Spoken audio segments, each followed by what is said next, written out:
Mozambique has sworn in a new president, but the losing side boycotted the inauguration, saying last year's presidential election was fraudulent.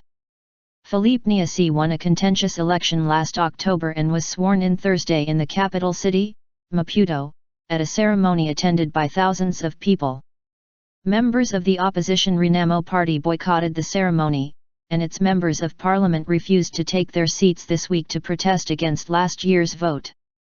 The Renamo presidential candidate, Afonso Dhlakama, fought a 16-year civil war against Nyusi's Frelimo movement before signing a peace deal in 1992. Frelimo is a former Marxist liberation movement that has ruled Mozambique since independence in 1975.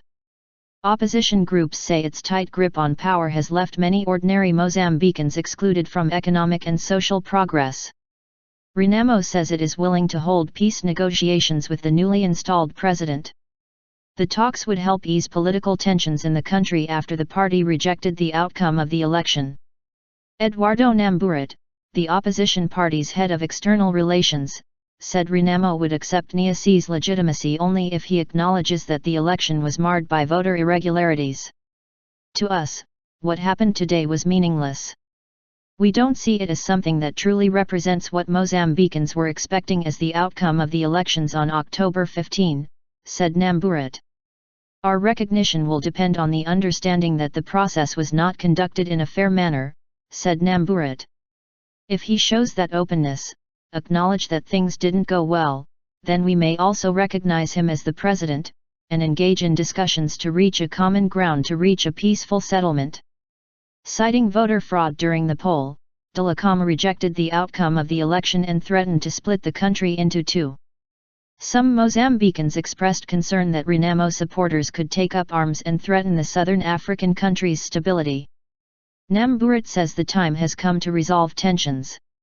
Now that he has formally been invested with the power, our expectation is that he opens room for discussion with Renamo leadership so as to find a peaceful settlement to this political dispute, said Namburat. It is our hope that in the next few days Mr. Nyusi may make room for that discussion to start because we see it to be the only way for a peaceful settlement. Renamo challenged the October elections in court after accusing the ruling party of rigging the vote. But, the Constitutional Court ruled that Nyusi is the winner of the presidential polls. Namburat disagreed with the ruling.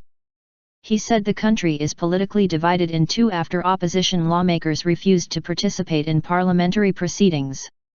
The composition of the Constitutional Court is very biased because almost 90% of the judges are senior members of the ruling party Frelimo, and we couldn't expect much that they would rule in a different way, said Namburat.